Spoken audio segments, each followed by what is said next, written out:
an Unspoiled Network podcast.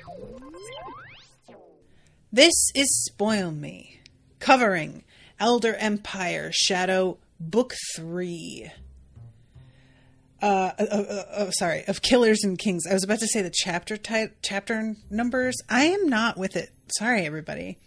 Of Killers and Kings, chapters 13, 14, 15, and 16. In this section, we have two different heists. Feels like the wrong word, but they both involve sneaking. So I'm going to say two different heists. And Shera looks like she has got both times. Spoilers, she has not got. Welcome to Spoil Me.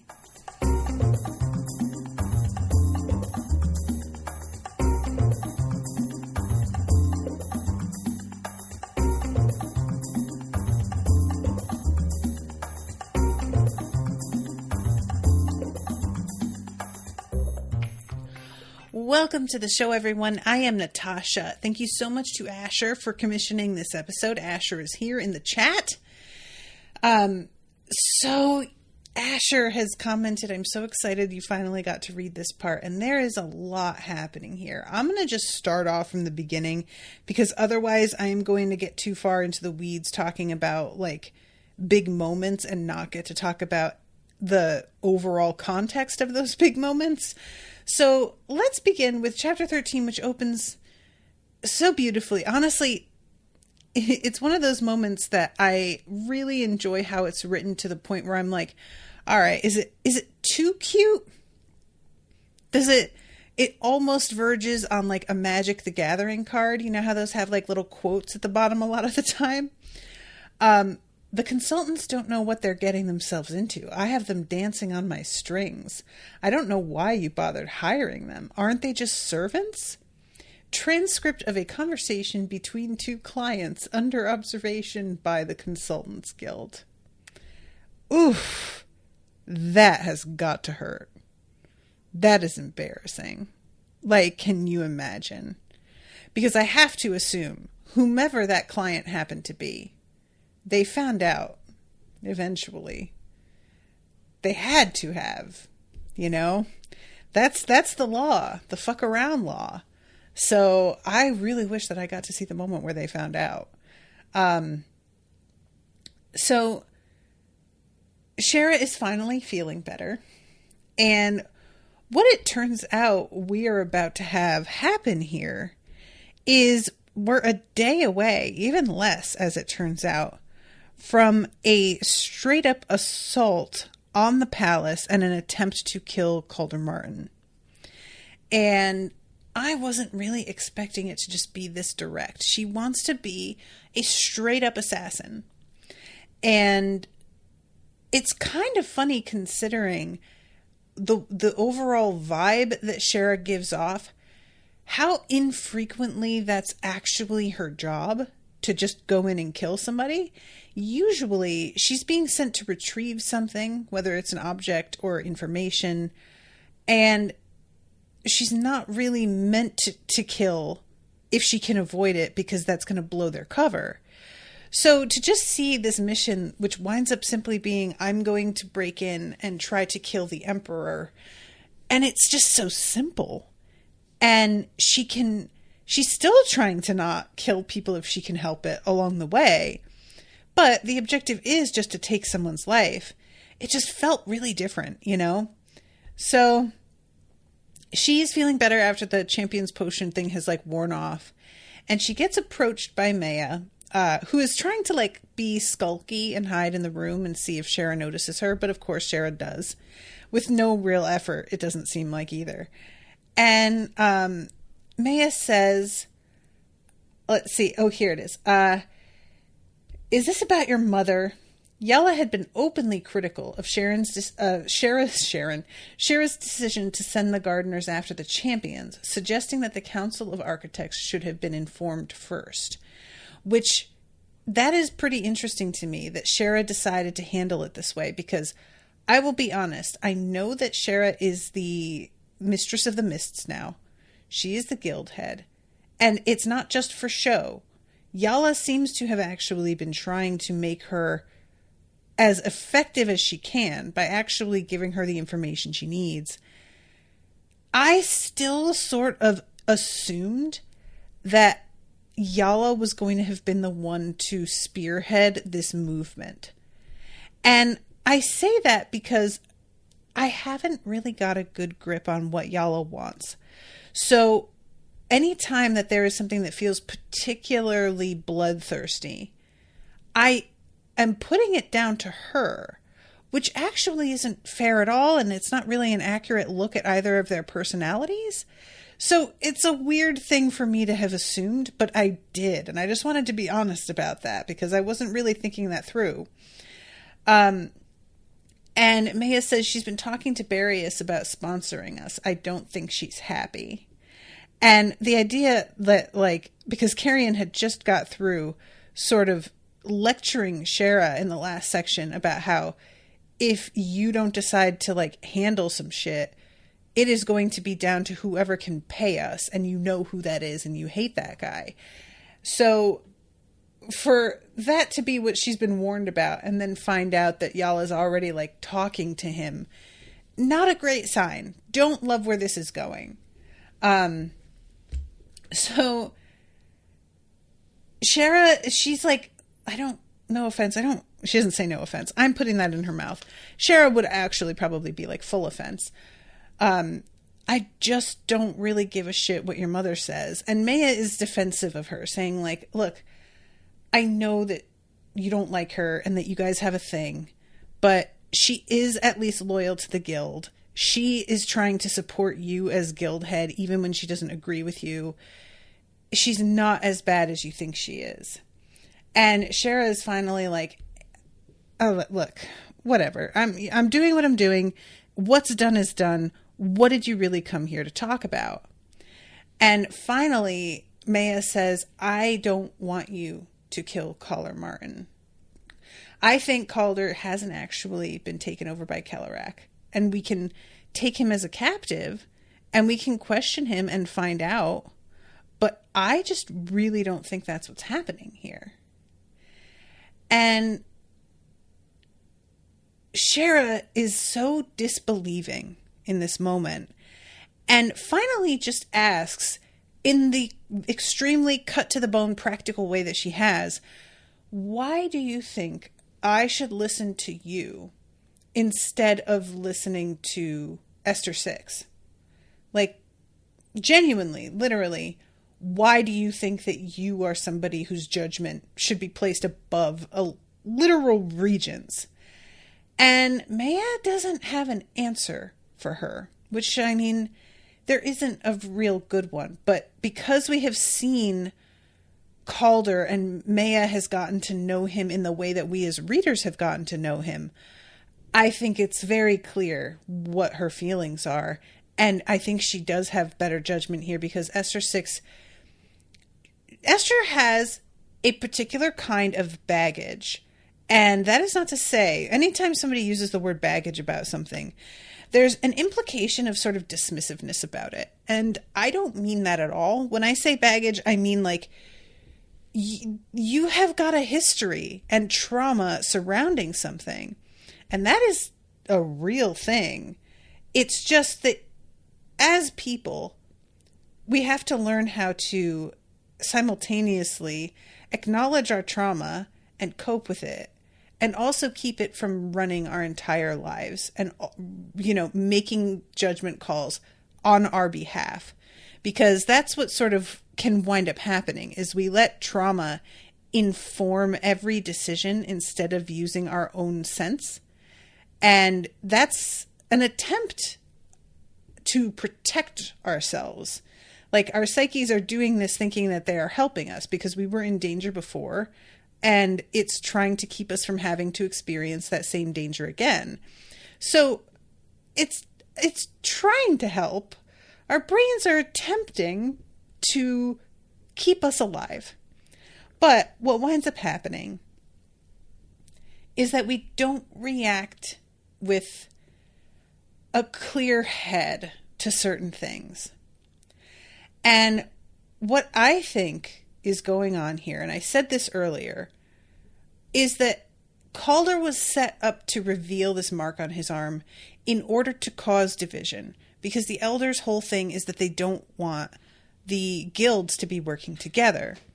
And if that is what happened, then it was because whomever is setting this up knew Esther 6 was going to have an extreme reaction when she saw that mark. They were aware this is a button for her somehow. Whether it's simply an overall history of fighting these great elders and her reaction to that, or maybe it's a specific reaction to Kellerak or somebody that she dealt with who was enthralled to him somehow. Either way, I think somebody knew that if they approached things from the angle of upsetting her, that would cause a blow up of the scale that they were requiring. So while I understand Shera being like, I don't know why I should trust your judgment more than Esther 6, because Esther 6 has the most actual experience dealing with great elders and people who are enthralled by them. So it sounds completely logical. When you step back and think about it, Esther might be a person who is going to have really biased judgment on certain things in a way that can be easily exploited.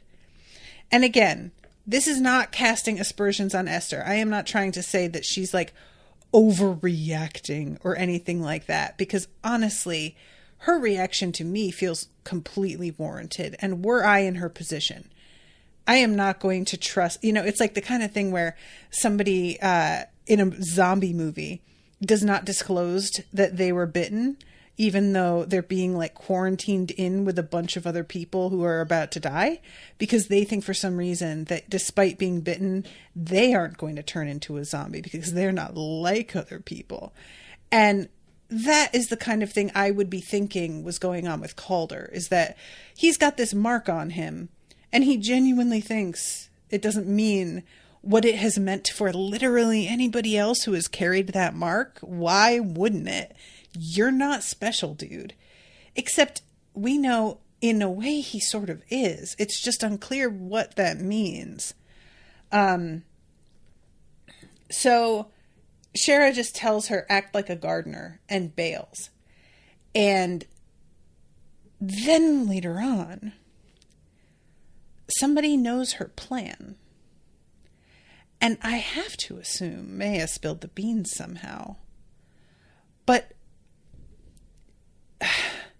the only thing that's like keeping me from straight up accusing Maya, there are two things. One, it seems kind of obvious.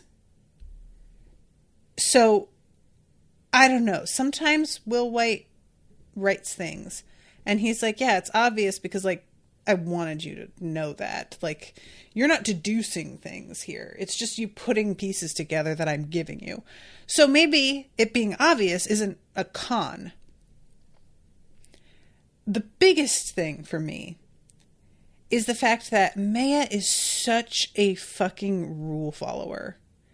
And for her to decide that she's going to betray Shera's cause here and give the information out the way that she would have had to for things to go down the way they do, that is a breach in Maya that I did not see coming. And that is not to say it wasn't in the making. I have a feeling when we read Calder's book, we're going to get to see a little bit more of the struggle inside Maya, because despite the fact that she is like around Shera plenty throughout all of this, she's clearly still talking to Calder. Like, I have to assume that she's still involved with him somehow. That she is attempting to deal with Shera from the inside because she has information about what's going on with the other group. So, I just can't decide whether I think that she would have been pushed far enough to do something like this. The only other person that comes to mind is Yala. And that is just unclear, because again, I have felt like Yala is sort of on the side of the elders in this. If things are the way they look, then Yala has been in the position where she could help the elders somehow. Her entire, like, all of the consultants historically have taken Grey Elders as clients. There's a sort of weird interest that Kellerak has in Shera and an expectation that she was supposed to die on this mission. And so we have the kind of weird, I don't know if vendetta is the right word, but there is a feeling of Yala really trying to, like, take Shera down a couple times in a way that feels out of proportion to what Shera had done. And maybe it's because she has been told Shera wasn't supposed to make it out. So it might be Yala, but a part of me feels like it's Maya. I can't decide. We'll see. So we have a conversation with her and Joran. There's a pretty funny bit because she's in a bad mood. Shera is, like, irritated at the way Maya came at her about this particular thing. She walks in and she's, like, wanting to talk to Joran, and he's sort of dealing with Esther 6, and she's in better shape. And he shushes her and she gets really annoyed. So she decides to sneak up on him, and it winds up being quite effective, actually. And we get a little bit here that I actually really liked, which was the back and forth about idioms from when he was alive versus the way that they have evolved today. And this is the kind of thing where, again, I think I said this last time, the idioms aren't necessarily familiar, but I feel that they are extremely in context. You know what it is that he's saying.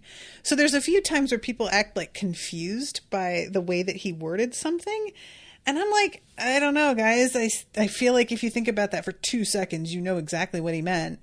But we get him saying playing with shades, and she's like, it's playing with fire. And he's like, no, it's plenty not. Shades are much scarier than fire. You're an idiot. At one point he says, keep your dogs leashed instead of hold your horses. And it's the kind of thing, again, where if you really stop and think about it, hold your horses. That's a weird one. It's like, keep your dogs leashed, probably going to be more universally applicable than hold your horses at this point. I think I like it better, and I would like to say it, except that I suspect I would run into the same problem he does, where I have to then explain everything. So he has her left hand shear, and he pinches the spike between 2 fingers and pulls it out. And she thought she was prepared for Siphon's return. But now that she was faced with it, she found that she was afraid. She might not know her own thoughts anymore as her vessels ran away with her. But Joran stopped before removing the spike entirely. The iron had slid out of the glassy surface of her shear as though he'd pulled it from a pool of liquid. When he pushed it back the other way, it was once again as though Siphon had no more substance than the surface of a lake. It was all a question of finding the proper layer of intent, he said proudly. I labored to convince the spike that it was preserving a subject for examination and that it needed to be released for only a breath. So it's ready to use? Keep your dogs leashed. I haven't finished. One unique feature of this dandy hand-in-hand relationship is that you can do this. He flipped the spike around so that it pierced her vessel along its length rather than across. The spike slid mostly into the hilt, leaving only about a half-inch of iron sticking out of the blade on either side. You should have your sheath adjusted or find a bag, but now you can decide for yourself when to pull the lid off this hell pot. And she says, so I can just pull it out and put it back? And he says, do you have a word for yes and no? Because you can pull it out, but you can't put it back. And she says, okay, so no. I left it inside so that you can have a long think before you let this stallion loose. Multiple vessels are rare for a solid reason. It's all gambles and guesses as to how they'll interact. Will they grow stronger than the sum of their parts? Will they squabble like siblings on Sea Day? Which I really do want to know what that means. What's Sea Day? Like, just, why is that when siblings squabble? Those shears were forged and invested as a pair, so they should get along. But it's all... And then he does the coin flip thing, tries to explain it, and she has to be like, we still do that. It's fine. I get it. So there's a danger here, in other words, of maybe being overwhelmed by them. Now, I just have to do this. And you know I do, everybody. 2 cores. Right? This definitely feels like a moment where I'm going, okay, I see it. When I'm reading the Traveler's Gate series, there's a lot in that I feel was part of the inspiration for Cradle. But this with Shera and these 2 weapons and the way that they have to be carefully balanced and they like become stronger if they're used in balance with one another, that's Cradle right there. And especially the fact that, like, this is not something that is commonly done, you know? So she says something about how, because tells her that, you know, you need to let it feed until it's fat and content. And she's like, what does that mean? And she's like, you know what that means. And she says, you said it would make me stronger. And he's like, well, yeah, when you steal the light from others, it strengthens you. You know this. You use its powers to heal yourself. It heals me. It sharpens my senses. It doesn't make me any stronger or faster. Then you're steering with the wrong wheel. Intent has many layers beneath the surface, as human intentions do. The challenge of a soulbound is not to gain power, but to uncover those layers and plumb the depths of their vessel to its fullest extent. So, we get to see exactly how that works out later. And it is really quite dramatic. What she's able to do with this is, again, another moment of sort of, it's Cradle, where she's pulling power from people. She has like a hunger binding that's siphoning their madra. It's really, really close.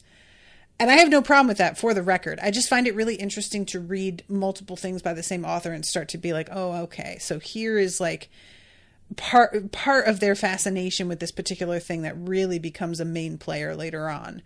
Because this is supposed to be just the 2 trilogies, right? He's not writing more in this universe. So it's really fascinating for this to be happening so late in the game in this series. And then in Cradle, that begins to happen pretty early on. So it feels like he came up with this concept and was kind of like, man, I really want to explore more with this, but this is the last book. What am I going to do? And then he was like, you know what? I could just make this a thing in a different book and then just go nuts with it, which I approve of. So then what about the other question I asked you? And he says, he tapped the chalkboard. The great elders are indeed waiting. And this is when we get the reminder that they want to leave.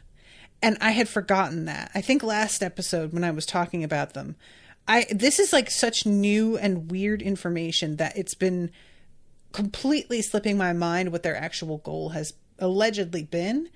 And she's like, well, why don't we just fucking let them go then? And he's like, yeah, sounds great, except that it may destroy our entire reality if we let them do that, but you know, whatever. And I can't help but think, maybe it will, but low-key, is that worse? Because you guys have these giant unknowable monster beings living and fucking with you all. I don't know. There comes a point where I'm just like, it feels like an improvement. It's fine.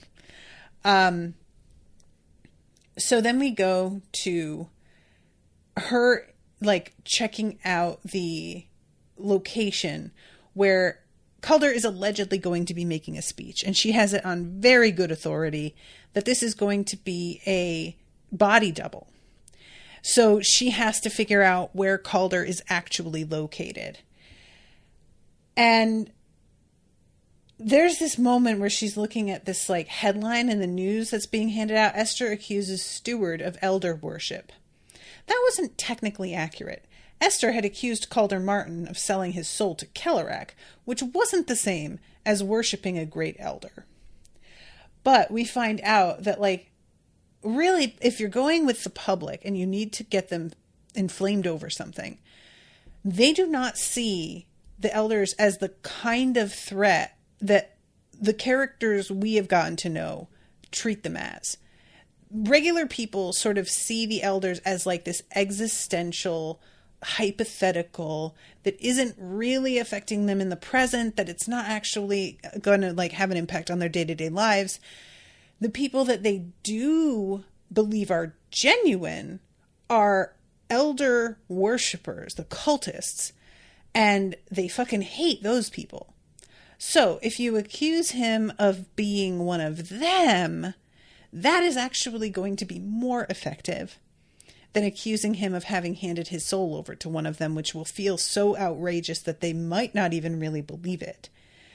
And I thought that that was a really interesting sort of like line in the sand, you know, to especially considering that we haven't really gotten any POVs from characters who are ordinary people. And finding out that ordinary people just don't tend to be worried about the elders, considering that's like the all-consuming question in the POVs that we do get, is surprising. And I think it makes sense, but it didn't occur to me that not everybody would sort of see them this way, you know? So she is having to like, you know, take days and go and like find out where he's likely to be, lay for hours on the roof to watch this spot where he's going to be coming out.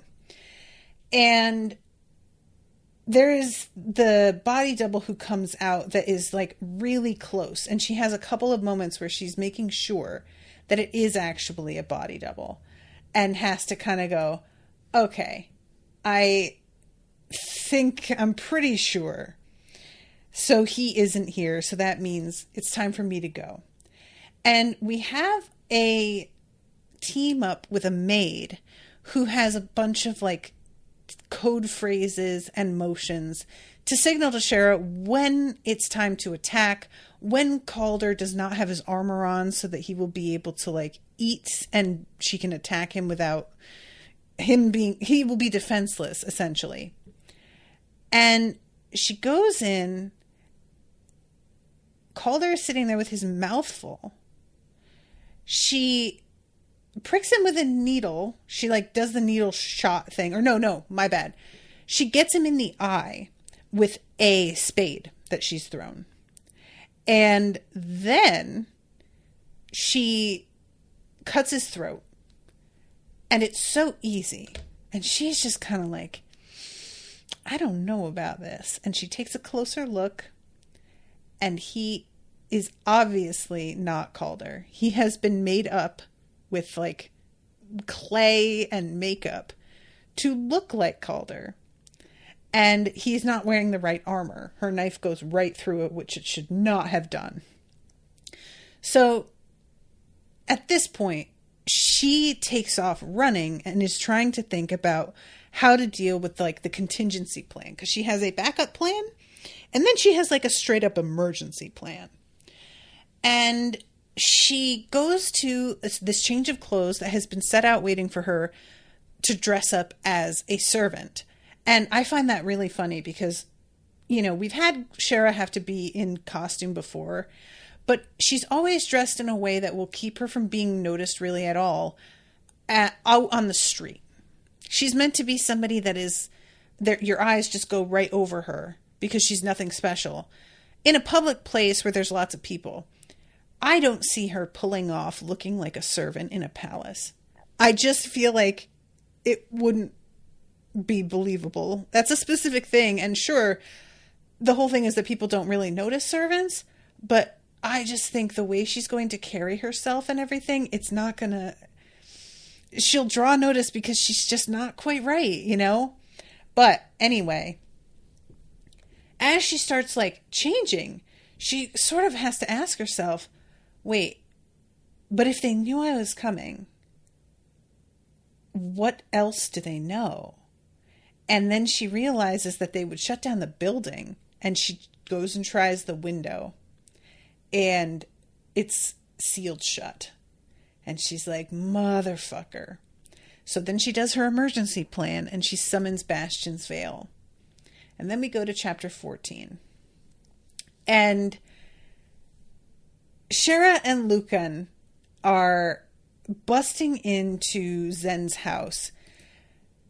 This is... I'm going to have to like jump ahead a little bit here because I have 3 more chapters to cover and I only have half an hour left. But all in all, what they do is take him down in a genuine way that he says is going to probably get them in trouble. And the issue is that they are trying to get to these the regent's coffins that have been moved and put under extra protection because it turns out that maybe Yala did not trust Lucan the way that he thought she did. And so they wind up going up on him. They don't kill him, but it's like a bit more aggressive than he was prepared for them to be. And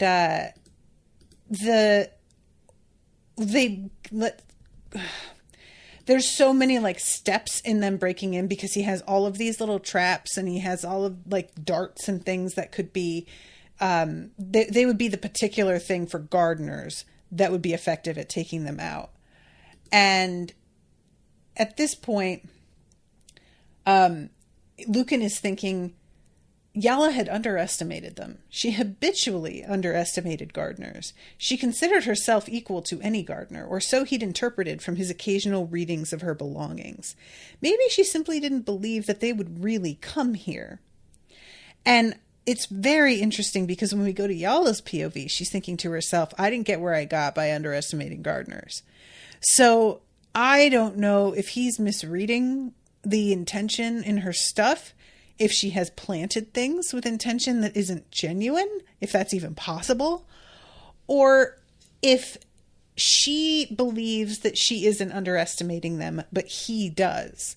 Maybe she thinks that she's treating them with the respect they deserve, and he just is like, nah, man. So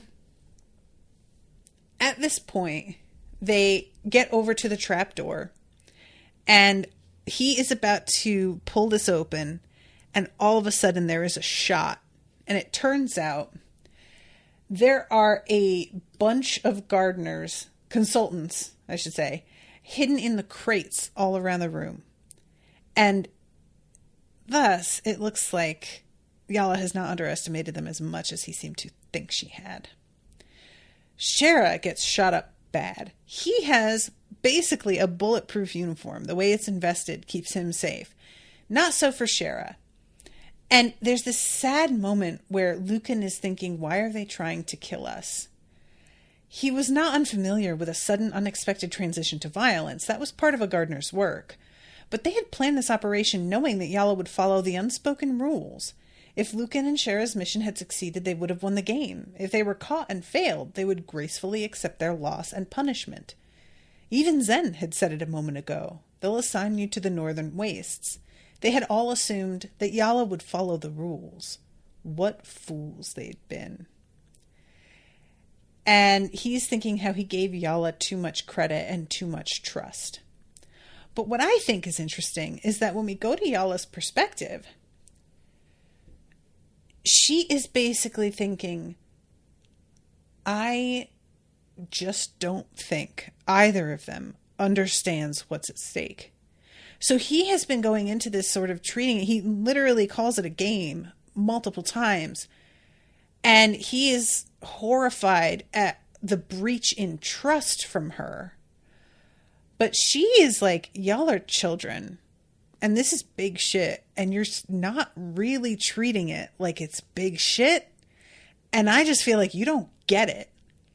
And for her, it's also a breach in trust because they were supposed to take orders and do what they were told, and they didn't. So it's kind of interesting to be in both their perspectives, and they each just have a completely different like value system, and both of them feel kind of understandable. But Lucan genuinely does feel more naive, you know? So anyway, this is when we go to chapter 15, which is the continuation of this attempt to kill Calder. And Shera, she has like first battle against a couple of champions. And by battle, I mean she really has to run a lot and try and like stay out of their way and figure out how to like duck and get around them, because there's just no way to match them blow for blow. There is no way to really like just sheer run away. They will catch her. So there, she led with her sheer. So the window shattered instantly. She jumps out. Her gray hooded outfit had been both designed and invested to protect her, so the glass couldn't cut through the soft fabric, but that didn't mean she escaped unscathed. Sharp edges tore at her wrists beneath her sleeves, the sides of her neck, and even her cheeks, though she did everything she could to hide her face. And as she's landing, they are shooting at her, which I always am surprised every time I am reminded that there are guns in this universe. I know it's like they're everywhere. There's a literal character with Calder who's a gunsmith. Like, I shouldn't be surprised, but I am. I don't know why. And she has managed to like duck them this far. And then she's using Bastion's veil, and she's able to sort of see through it. And she gets a glimpse of Calder Martin sitting with Imperial guards. And she's like, wait. He was sitting on the floor of a well-lit room, leaning his back against the wall. From the neck down, he wore the Emperor's armor, but his red head was bare. The helmet sat on the floor next to him. And she's like, word? All right. I guess I could just take to this bitch.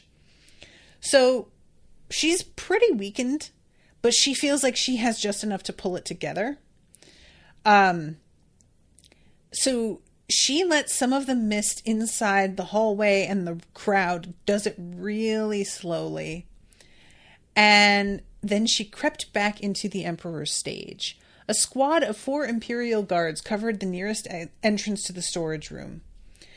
And she manages to get them so distracted by having a gust of fog blow in, which gets them sort of looking around like waiting, that she is able to slip past in another spot and wait at the bottom of the stairs.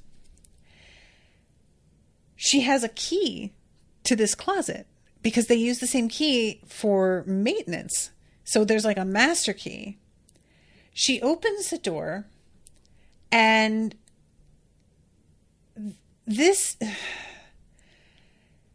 the mist cleared enough to show her Calder still in the process of putting on his helmet. His throat was bare. Bastion leaped for his neck. I'm like, I'm unclear. Is that actually true? Is Bastion moving of its own accord, kind of? Or I'm just curious about exactly what this means. So she gets like thwarted by a champion, and he disappears into the mist here, and continuing to go back and forth with champions using the mist as cover. It's the only thing that's really saving her ass because they don't have a way to see through this. And finally, when she's like down for a moment, she's thinking, it would be really bad if somebody found me right now. And then there's Calder, and she's like, motherfucker. So he kind of acts like he's going to go up against her, and she has to do the false bravado thing and be like, we did this once already. Do you really want to try again? But he says, it's not about pride. We're going to stop you. And he calls for guards, and she's like, damn it.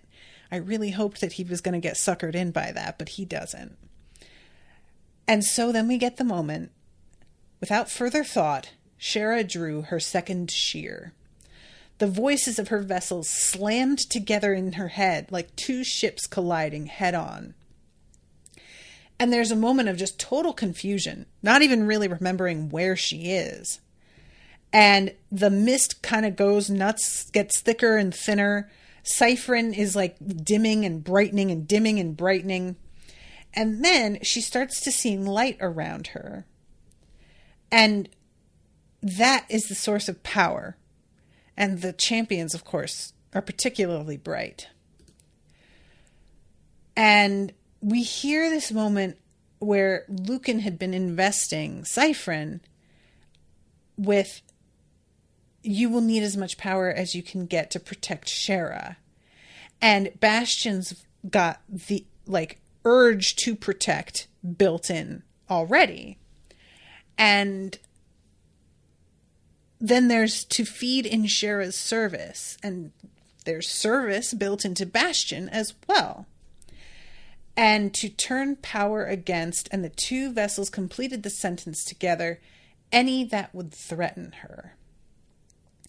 And it's like it all clicks together, and she suddenly got access to this power in the air around her. Shera's left arm swept out, and green light swallowed gold. The golden thorns melted into green, flooding into Shera, filling her with life and sharpening her senses. And this time, not just her physical senses.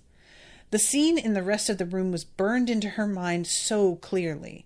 She could see everything, and the power she'd just absorbed gave her all the fuel her power needed. It was so easy now. So then we get her kind of matching blows with a champion. What I enjoy here is that Cyphrin is the one telling her she's unstoppable, and Bastion has to chime in with kind of. Just don't be an asshole, And I really do enjoy that. There's just one of them that's absolutely gunning for a fight, and the other one that's except you want to get out of this fight as soon as you can. It's not a great idea. It's just kind of funny to me. I find it really angel and devil on the shoulder kind of thing. So even with the power flooding through her like lightning, Bastion still cautioned against overconfidence. She herself remembered enough that she didn't try and meet Rosafa's strength for strength. No matter how useful her soulbound powers were, his body was more than human. So, in short, she manages to take quite a lot of power and really get the upper hand here for a moment, where she is thinking, oh, am I going to be able to get away with this without actually hurting anybody?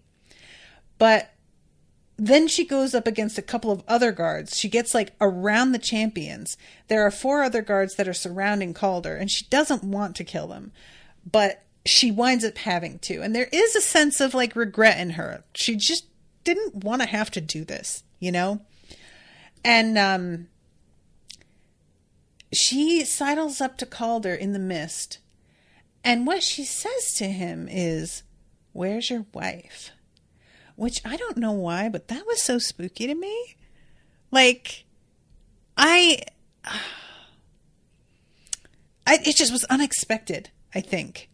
And also, she hasn't really been thinking about his wife at all, and the fact that she's really the one who had killed Lucan.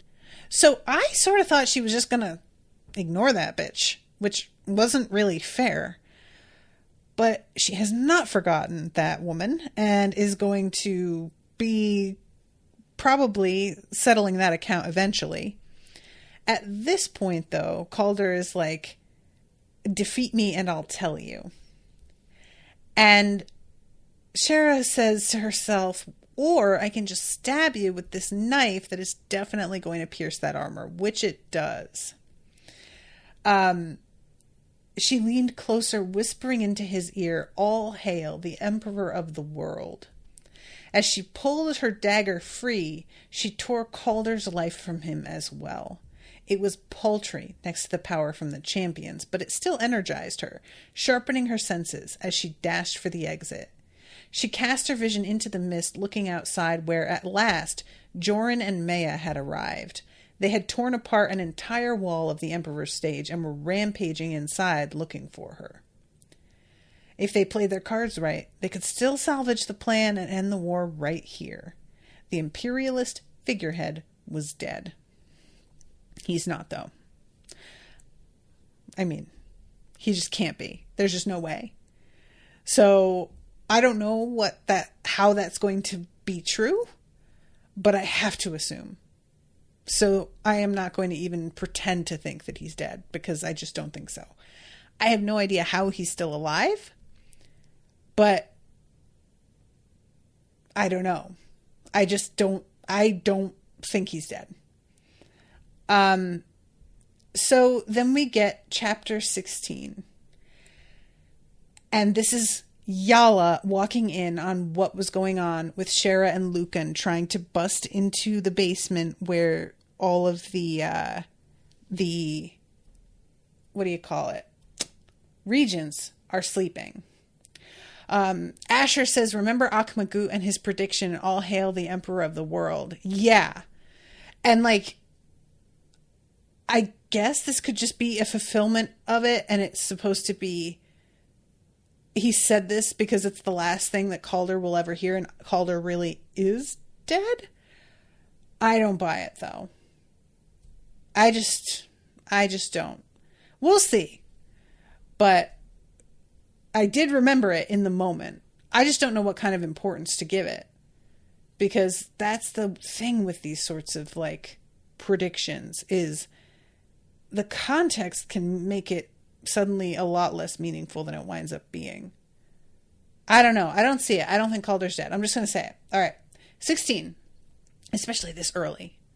Yala pushed through the door in the lower levels of the Mason house where years ago she had been trained.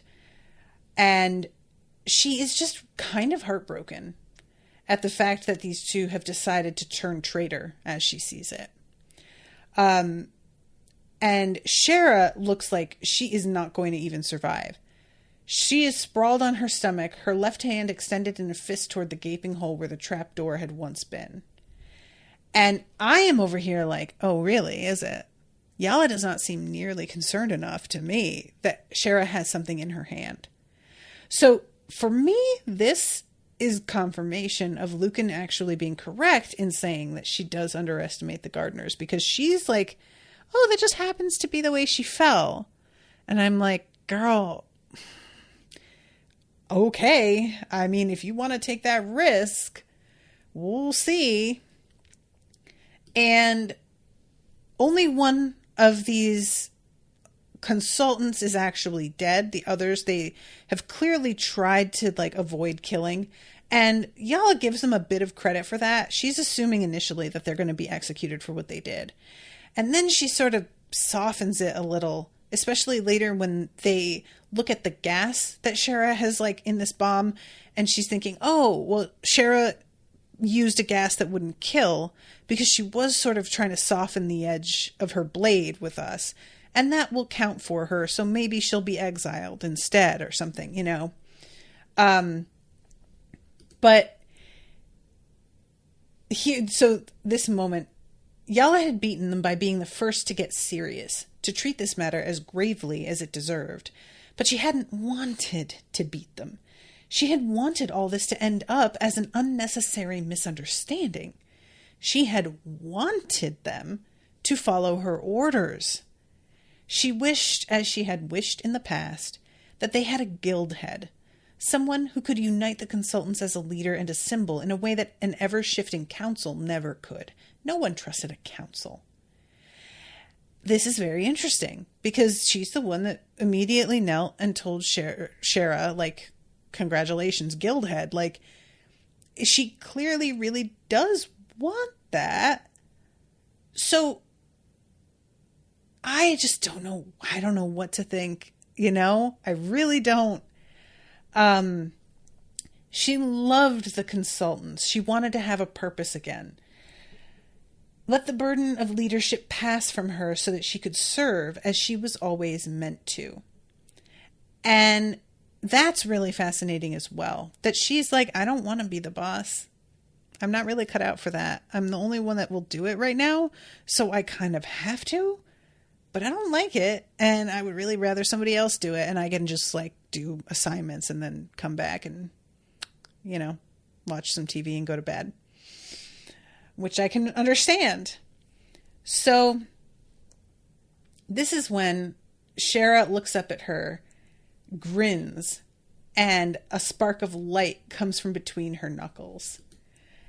And Yala yells for them to clear the room because they have no idea what's in there. It could be an explosive. It could be a gas that will kill you. God knows what.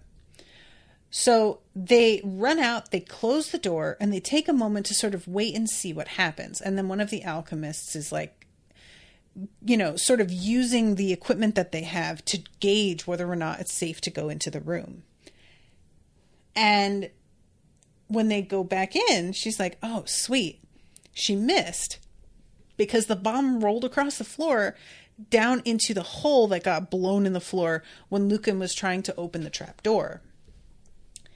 And this is the first moment where I'm like, she missed? Did she?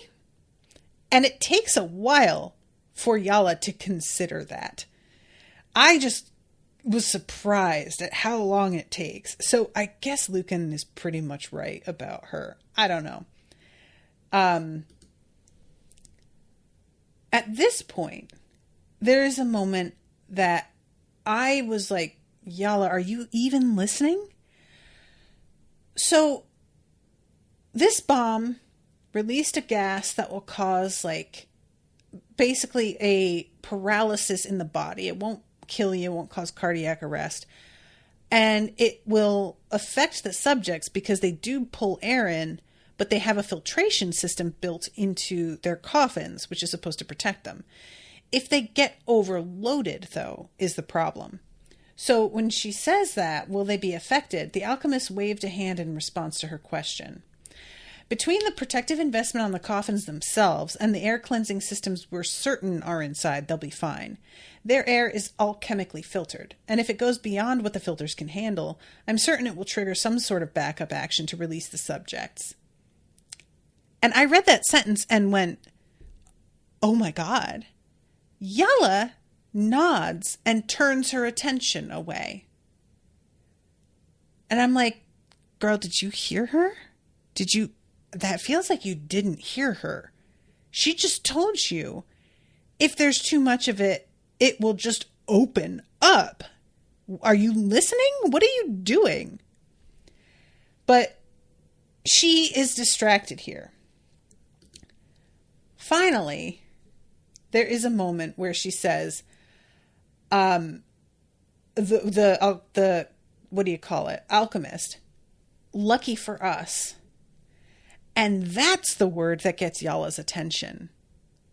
I'm like, well, girl, you really just should have been listening like with ears, because she said that shit already. When fortune started to go Yala's way, she got suspicious. How is it lucky? She snapped. And finally, she's like, well, they'll just twitch for a while. They won't wake up. It's less dangerous for them than it would even be for us. And Yala says, what is the backup? What happens if the gas gets past the filters? And she says a secondary filter and then system purge and subject release. The alchemist said, as though it were obvious. Yeah, it is obvious because she said this already, Yala. It's not her fault that you're not fucking paying attention. What, girl? You've been told. What are you doing? Yala drops the alchemist and is just like, fuck. And she's wondering how much time she has. And she says, harvest the gardeners, do it now, burn their clothes. And pulls a gun and tries to shoot Shera. And I'm just like, literally, how is Shera getting out of this one? Because that's a fucking bullet. Like, and that girl is fucked up. She's not dodging a bullet. And then we get what might be like the most cinematic moment in this series so far. So dramatic. I love this so much. The smoke left her blind for an instant. When it cleared, she saw the lead ball hovering in the air an inch from Shera's face. That was when she realized she couldn't move her finger from the trigger. She could barely breathe. A slam echoed up from below, a heavy coffin lid slamming to the ground. Debris from the trapdoor shot upward. A figure drifted up from the darkness. And this is Esther 6, bitch.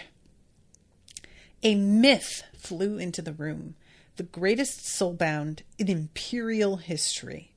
The warrior who had fought Cathanikar head-on, whose mighty power had created the Dillian Basin, the woman who could have been empress had she accepted a crown. She was tall and pale, golden hair hanging matted and wet behind her. She wore only a loose white robe, which must have been the clothes she was buried in. Her skin was still damp with potions, but she did not shiver. Her blue eyes were more terrifying than any awakened weapon Yala had ever seen. The regent surveyed the room, her gaze landing on Yala. "Where's the Emperor?" Esther 6 said.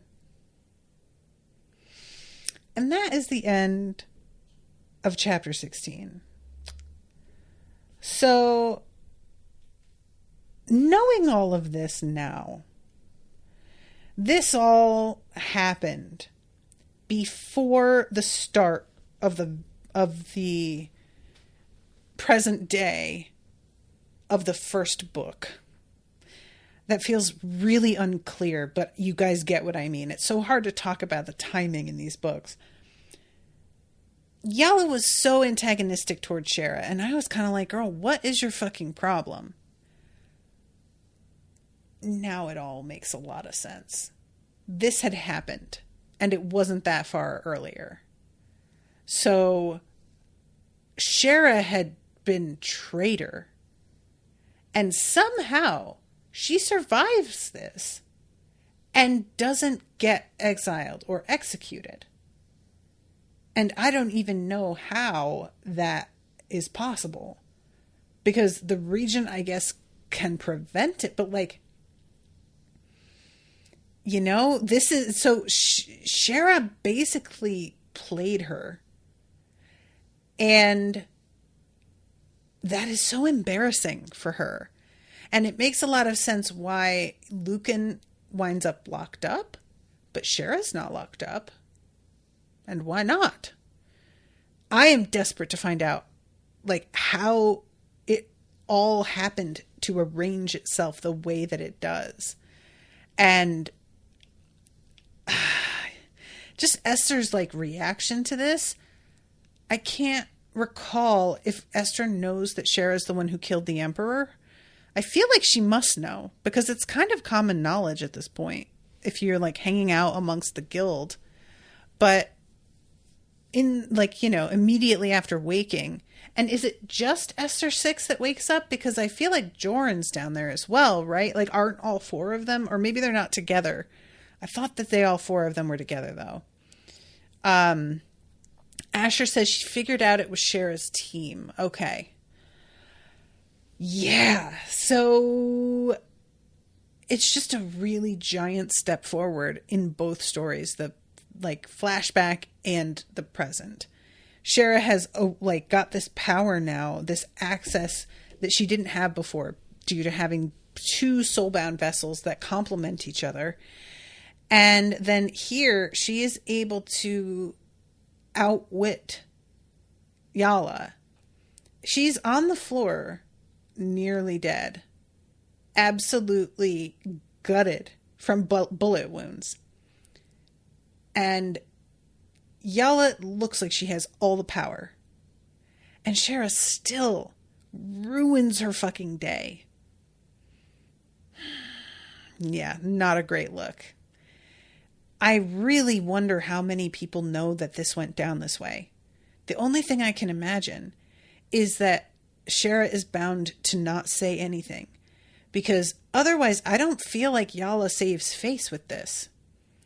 But there's a bunch of consultants in the room when this happens. So unless they're all killed and there are no witnesses left except the 3 of them, I don't know. So that is the end of that chapter. And I just wanted to mention, I did a breakdown for the rest of this book. And if you come to the Crowdcast, there's the little menu up next to the schedule in the upper left screen. And you can see what chapters. The next one is going to be 17 through 19, then 20 through 22, then 23 to the end of the book. And then we start Kings and Killers. So I just wanted to let you all know that. I'm trying to be a little bit more on top of the old, letting people know ahead, but I'm not great at this yet, so bear with me. All right. Well, thank you again, Asher, so much for commissioning this. I am having a lot of fun with the series. And until next time, toodaloo, motherfuckers.